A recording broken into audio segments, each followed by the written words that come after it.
Indian cinema చరిత్రలో తనకంటూ ఒక ప్రత్యేక గుర్తింపు తెచ్చుకున్న హీరో రిషబ్ శెట్టి.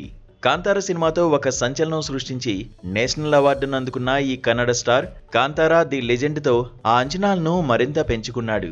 బాక్సాఫీస్ వద్ద ఈ చిత్రం 800 కోట్లకు పైగా కలెక్షన్స్ సాధించి రిషబ్ తన సత్తా చాటుకున్నాడు.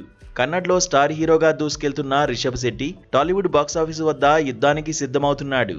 అయితే రిషబ్ తెలుగు ఎంట్రీ మామూలుగా ఉండబోవట్లేదు. ఆయన పెట్టిన కండిషన్లు చూసి టాలీవుడ్ బడా నిర్మాతలు సైతం అవాక్కవుతున్నారట.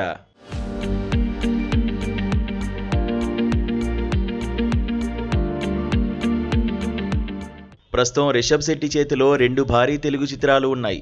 ఒకటి ప్రశాంత్ వర్మ సినిమాటిక్ యూనివర్స్ నుండి వస్తున్న మోస్ట్ అవైటెడ్ మూవీ జై హనుమాన్. మైత్రి మూవీ మేకర్స్ నిర్మిస్తున్న ఈ చిత్రంలో రిషబ్ హనుమంతుడిగా కనిపించబోతున్నారు. హనుమంతుడి పాత్రలో ఆయన పరకాయ ప్రవేశం చేస్తారు అనడంలో ఎలాంటి సందేహం లేదు. ఇక రెండోది సితారా ఎంటర్టైన్మెంట్స్ బ్యానర్లో అశ్విన్ గంగరాజు దర్శకత్వంలో తెరకెక్కనున్న ఒక భారీ పాన్ ఇండియా యాక్షన్ మూవీ. ఈ 2 ప్రాజెక్టుల మీద ప్రేక్షకుల్లో అంచనాలు ఆకాశాన్ని తాకుతున్నాయి. ముఖ్యంగా రిషబ్ శెట్టి బాడీ లాంగ్వేజ్, ఆయన నటనకు తెలుగు ఆడియన్స్ ఎప్పుడో ఫిదా అయిపోయారు.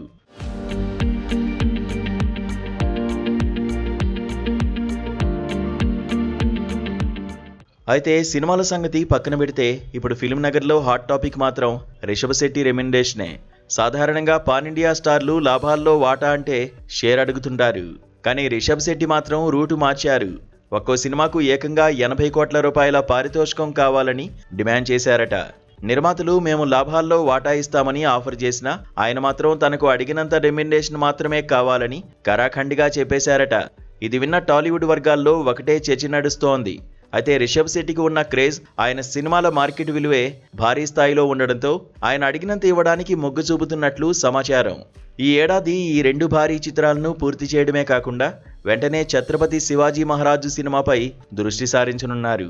ఒక పక్క నటుడిగా, మరోపక్క దర్శకుడిగా ఆయన వేస్తున్న అడుగులు చూస్తుంటే భారతీయ సినిమాను మరో స్థాయికి తీసుకువెళ్లేలా కనిపిస్తున్నాయి.